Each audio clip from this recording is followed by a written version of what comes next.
BJP ने 2024 लोकसभा चुनाव को लेकर तैयारियां तेज कर दी हैं।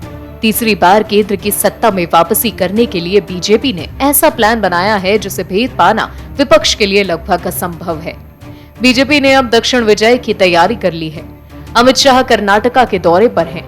उन्होंने कहा कि आपको मंदिर चाहिए कि टीपू ज्ञान। अमित शाह ने संगठन में जान फूंकने के लिए बीजेपी की दक्षिण में उपस्थिति को जोरदार हुंकार भरी है। बीजेपी के अनुसार दक्षिण में तैयारी जोरों पर है और 50 से ज्यादा सीटों पर बीजेपी के अनुभवी कार्यकर्ताओं को तैनात किया गया है। इस संबंध में उनका प्रशिक्षण कुछ दिन पहले हैदराबाद में आयोजित किया गया था। केरल में 20, आंध्र प्रदेश में 25, तमिलनाडु में 39, तेलंगाना में 17 और कर्नाटक में 28 लोकसभा सीटें हैं। बीजेपी ने हाल ही में हैदराबाद में एक प्रशिक्षण शिविर आयोजित किया है, जिसमें देश के दक्षिणी राज्यों की लगभग 60 लोकसभा सीटों को टारगेट करने की पूरी योजना तैयार की गई है। प्रशिक्षण शिविर में बीजेपी के वरिष्ठ नेता बीएल संतोष, सुनील बंसल, तरुण चुग और विनोद तावड़े ने भाग लिया था। बीजेपी के अनुसार सरकार के कार्यों को जनता के सामने कैसे लाया जाए, इसको लेकर बीजेपी कार्यकर्ताओं को प्रशिक्षित किया गया है। बीजेपी का मुख्य ध्यान तेलंगाना पर है। इसके बाद तमिलनाडु, आंध्र प्रदेश और केरल के सरिया पार्टी के टारगेट पर है।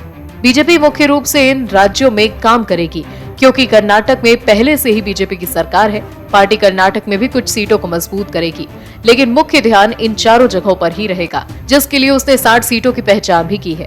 हैदराबाद में आयोजित प्रशिक्षण शिविर में बीजेपी कार्यकर्ताओं को अगले साल दक्षिण में पार्टी को मजबूत करने का लक्ष्य दिया गया है, ताकि बीजेपी फिर से 2024 लोकसभा में भारी संख्या में सीटें जीतकर सरकार बनाए। बीजेपी का मानना है कि अगर उसे 2024 में 303 से ज्यादा सीटें हासिल करनी हैं, तो दक्षिण की सीटों को सुनियोजित तरीके से टारगेट करना होगा और अब बीजेपी ने इस पर काम करना शुरू कर दिया है। बीजेपी संगठन का टारगेट है कि किसी भी तरह पार्टी दक्षिण में अपना विस्तार कर सके। भाजपा कर्नाटका को दक्षिण में अपना राजनीतिक गेट के रूप में देखती है। बीजेपी आराम करने वाली पार्टी नहीं है। एक राज्य के चुनाव के बाद पार्टी के राजनीतिक विस्तार के लिए फिर से दूसरी जगह और चुनाव की तैयारी में वो जुट जाती है। और भी वीडियोस देखने के लिए चैनल को सब्सक्राइब करें और बेल आइकन को दबाएं।